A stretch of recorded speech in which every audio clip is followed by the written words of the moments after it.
Hello and a very warm welcome viewers. You're watching the special presentation of Sunset TV with your host Kriti Mishra. And joining us on the broadcast is a very special guest, Speaker of Uttar Pradesh Legislative Assembly, Mr. Satish Mahana. Sir, welcome Sunset TV and thank you so much for joining us. Sir, let me begin by congratulating you for hosting very successful 86th edition of All India Presiding Officers Conference. What were the big takeaways, the challenges and achievements, and particularly I'm reminded of the fact that you spoke about separation of powers between executive, judiciary and legislature. Actually, I would like to thank Honorable Chief Minister for allowing me to host this, and after that I would like to thank Honorable Speaker Lok Sabha, Shri Om Birla ji, who had given his consent to organize this 86th AIPOC there in Lucknow. Most important thing is that the UP, the perception of UP which has been changed for the last few years now. People want to come to UP, they want to come to see UP, the changes which are concerned with the development and law and order and administration also.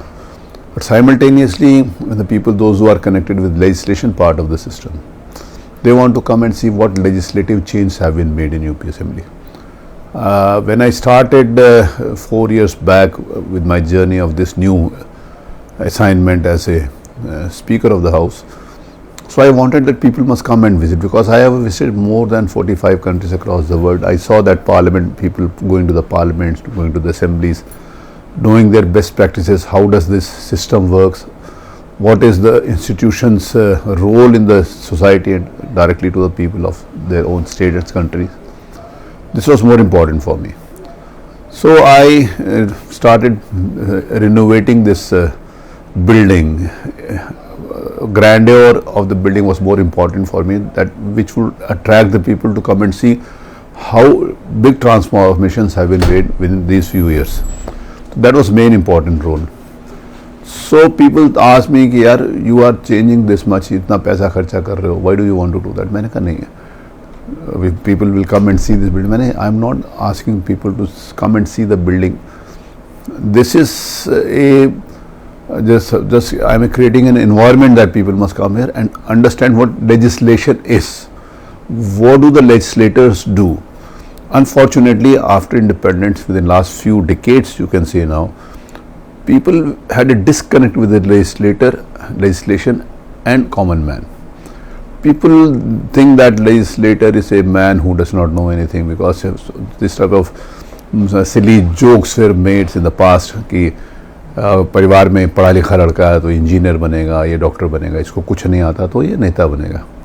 This was not fact at that time also, because we had very big stalwart leaders in our country. The people, those who have been ruling India from different political parties also. We may have political differences between each other, but we had very big tall leaders. If you name Indira Gandhi from Congress, Dada Somnath Chatterjee from Communist Party, very big leaders, Shri Atal Bihari Vajpayee, who had a very big stature in the country, Lal Krishna Advani, Deen Dayal Upadhyay. Now, fortunately, we have Prime Minister Shriman Narendra Modi. UP, we have Yogi ji. So these people come from the political system only, na? So how can you say that political people, they don't know anything? Political person means, अरे यार ये तो बेकार है. Now I say most of the times, I say in my assembly also, in my debates also, whenever I get the opportunity to say this, कि एक ज़माना था जब लोग कहते थे कि जिसको कुछ नहीं आता वो नेता बनेगा, लेकिन आज का ज़माना वो है जिसको सब कुछ आता है वही नेता बन सकता है, जिसको कुछ नहीं आता वो नेता नहीं बन सकता.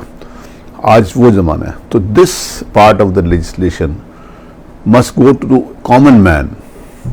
So now the main topic which Honorable Speaker Lok Sabha he has given for this debates, कि how do we equip the legislators with the new technology, and simultaneously how do we strengthen them to put their words and their issues in the assembly, and how do they connect to the people, how ultimately whatever we do, that is for the interest of the people of our state.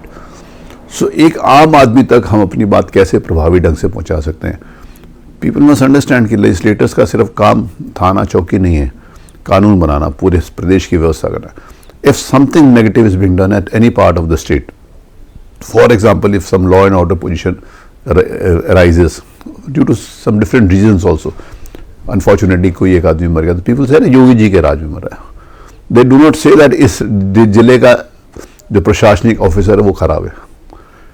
अगर कुछ खराब है तो political system जिम्मेवार है, अगर कोई अच्छा है तो पॉलिटिकल सिस्टम को फिर भी वो पूछते नहीं है। तो मेरा हमेशा ये रहता है कि constitution has provided each and every authority of the constitution, whether it be legislation, whether it be executive or judiciary or media, whatever it is. So everybody has their own rules. They have to work within their own limits. And I give a very simple example for it. कि मैं जिस कुर्सी पर बैठा हूँ इसके 4 पहिए, 4 pillars हैं। इन 4 पिलर्स में से अगर एक भी पिलर कमज़ोर हो जाएगा तो कुर्सी गिर जाएगी। अनफॉर्चुनेटली पिछले कुछ डिकेड्स में एक दूसरे पिलर्स को खींचने का काम हो रहा है, अपने आप को श्रेष्ठ साबित करना है कि वो हमसे ख़राब है। सभी लोगों के लिए, I am not blaming anybody, I am not pointing out anybody. जिस समय दूसरे को गिराएंगे तो हम खुद गिरेंगे, इस बात को सोच के करेंगे, तभी हमारे कॉन्स्टिट्यूशन भी बढ़ेगा और हमारा डेमोक्रेसी भी स्ट्रांग होगी और हम अपनी अपनी ड्यूटीज भी कर सकेंगे। So 3 big issues were raised and I'll touch upon them one by one. First, let's talk about enhancing productivity in the House, because ultimately the House is meant for discussion and deliberation and not for disruption. I agree with what you're saying, but now that perception has changed. Now my MLAs, when I say my MLAs, that means the MLAs, those who are elected in 18th Assembly, this is 18th Vidhan Sabha. So all the 403 are my MLAs. They are now more interested in performing. They are not interested to create chaos. But we will have to understand, when opposition is there, they have their own policies, they have their own way to, it is their own agenda also. The opposition had never been a part of the system which is there to appease the government. And if the opposition starts the same thing, तो government का काम क्या है? And opposition का काम चर्चा परिचर्चा विरोध, ये एक स्वाभाविक प्रक्रिया है लोकतंत्र की। अगर हम उस लोकतंत्र की प्रक्रिया को ये कह देंगे कि ये सब खराब है तो ये अच्छी बात नहीं है। लेकिन मैं इस बात को कहूँगा, now it is 4 years for me. 4 साल में सिर्फ दो बार लोग आए हैं हाउस में और 2 बार मेरे को हाउस एडजर्न करना पड़ा, 4 साल में 2 बार। तो वी कैन एक्सपेक्ट दैट यार they are for the public. उनको कोई चीज़ पसंद सरकार की नहीं आती, सरकार की कोई नीतियाँ उसका उनको विरोध कर रहे हैं। It is everywhere, it is in the society, in the family also. How can you say that कि एक फैमिली में 24 घंटे लोग हंसते रहते हैं, एक दूसरे के प्रति विचारों में मतभिन्नता होती है, एक दूसरे को साथ चलने को लेकर आपस में अपना अपना विचार होता है, अपनी अपनी सोच होती है। तो this is also a part of that. तो लेकिन अनफॉर्चुनेटली लोगों ने ये दिखाना शुरू कर दिया, ये तो लड़ते रहते हैं, इनको कोई काम ही नहीं है। ऐसा नहीं है। 1993 में अनफॉर्चुनेटली एक यहाँ पर इंसिडेंट हुआ था जब माइक चले थे। अब 32 years हो गए, उसके बाद कोई ऐसी बात नहीं। अगर कोई आदमी कहे, अब जैसे 10-11 बजे हाउस शुरू होता है और जिन दिनों when we have the budget session and some other debates also, so it lasts till 8 or 9 in the evening. Sometimes it had gone beyond 12 o'clock also in the night. But 8-9-10-11 घंटे debate होती है। तो जब 10-11 घंटे debate होती है, उसमें अगर 5-10 minute some chaos is there, some interruption is there, तो सिर्फ that is not only 10 minutes ना। आज तक मैं ये आपके माध्यम से मैं इस बात को कहूँगा कि आज तक जैसे मैंने देखा है लोकसभा टीवी में, राज्यसभा टीवी में, कि आप कुछ अच्छी डिबेट्स भी दिखाते हो, लेकिन क्या बाहर मीडिया के अंतर्गत with due respect to all the system, electronic media में कभी देखा है कि आज इस विधानसभा में इस विधायक ने ये इतनी अच्छी बात कही? ये तो कभी भी नहीं दिखाते ना। तो इस बात के लिए भी सब लोगों को सावधान होना चाहिए कि हमारे को जनता को दिखाना है क्या, सब कुछ नेगेटिव है। अगर 10 घंटे की डिबेट में अगर 10 मिनट के आपस में हीटेड डिस्कशंस हो गए या वो वेल में आ गए, तो सारा दिन ऐसा थोड़ी होता है। That is a part of the democracy. और वो नहीं होगा तो डेमोक्रेसी कहाँ से चलेगी? लेकिन सर, जो नंबर ऑफ सिटिंग्स कम हो रही है उसको तो आप बड़ा मुद्दा मानते हैं? ये आई एग्री, ये this is the more important concern of the legislators also. Uttar Pradesh की महामहिम राज्यपाल आदरणीय आनंदीबेन जी ने भी इस टॉपिक को बोला है कि जो कम दिन चलती है विधानसभा उसको बढ़ाना चाहिए। ऑनरेबल स्पीकर लोकसभा ने भी इस बात को बड़े प्रभावी ढंग से इस बात को कहा है कि नहीं, सिटिंग्स बढ़ानी चाहिए। How do you foresee the impact of AI and social media and technology on the working of legislatures? Technology का जहाँ तक कंसर्न है, विशेष रूप से जिस समय AI का कंसर्न है, तो AI के ना दो धारी तलवार है, पॉजिटिव भी है, नेगेटिव भी है। आज उसके ऊपर बहुत अच्छा honourable vice chairperson of Rajyasabha Shri Harivansh ji ने बहुत अच्छी उसके ऊपर आवाज़ रखी।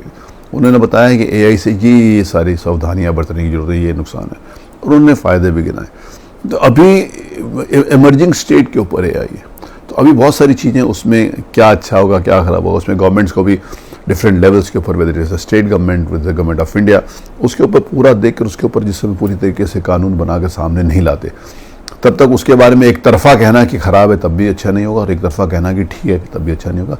लेकिन बहुत सावधानी के साथ हमारे को उसके साथ अलाइन करना है, हमारे आर्टिफिशियल इंटेलिजेंस के साथ। जो ह्यूमन इंटेलिजेंस है, जिसने आर्टिफिशियल इंटेलिजेंस को बनाया है, इसके लिए हम सब लोगों को बड़ी सावधानी से काम करना पड़ेगा। I think that nobody can beat human intelligence, because human intelligence के कारण ही आर्टिफिशियल इंटेलिजेंस। आर्टिफिशियल तो आर्टिफिशियल है और नेचुरल तो natural. So you've been the presiding officer of UP Legislative Assembly for over 4 years now. Which is one biggest bill that has been passed in the Assembly that has been a game changer for the state of Uttar Pradesh?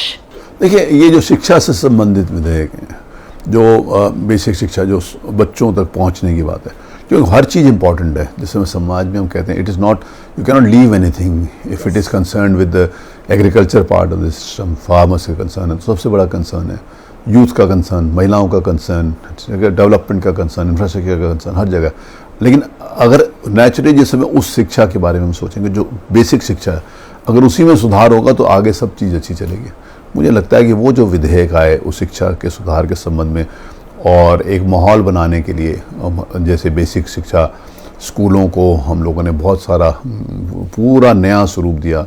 Unfortunately ज़मीन के ऊपर बच्चे बैठते थे, उनके पास अच्छी पढ़ाई नहीं थी, अच्छा खाने का नहीं सिस्टम, उसको जो सिस्टम को बनाया, वो जो नए विधेयक आए हैं शिक्षा से संबंधित, वो मुझे लगता है कि सबसे इंपॉर्टेंट है। बाकी हर विधेयक अपने आप में अपनी इंपॉर्टेंस रखता है। So talking about your personal journey, member of Uttar Pradesh Legislative Assembly for over 8 terms, presiding officer, minister in the government, which has been that one memory in the house that has been deeply etched in your mind?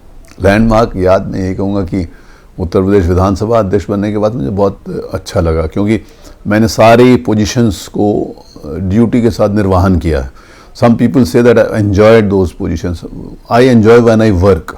जब मैं काम करता हूँ तो मुझे मज़ा आती है, और स्पीकर होने के नाते से जो मैंने काम किया इसमें मुझे सबसे ज़्यादा मज़ा आई। And before we wrap up this conversation, sir, your message to the people of Uttar Pradesh, to the public representatives more importantly. We all are for the people of the state. Ultimately, we have to go on the positive side.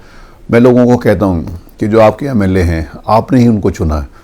लोकतंत्र में अगर majority of the number of people, those are electing one people, अगर लोग कहते हैं ये आदमी खराब है, तो अल्टीमेटली ये रिफ्लेक्ट करता है कि इस देश में मेजॉरिटी ऑफ द पीपल खराब लोगों को चुनती है। मैं इसको अदरवाइज लेता हूँ, दूसरे तरीके से लेता हूँ। जब आपने जिस आदमी को चुना उसके ऊपर विश्वास करना पड़ेगा, और अगर आपके विश्वास के ऊपर खरा नहीं उतरता तो आपको ये अवसर है कि आप 5 साल बाद उसको हटा सकते हो। लेकिन जनप्रतिनिधियों को भी इस बात के लिए सोचना चाहिए कि जिस जनता ने जिस काम के लिए उनको चुना है, उनको वो काम करना चाहिए।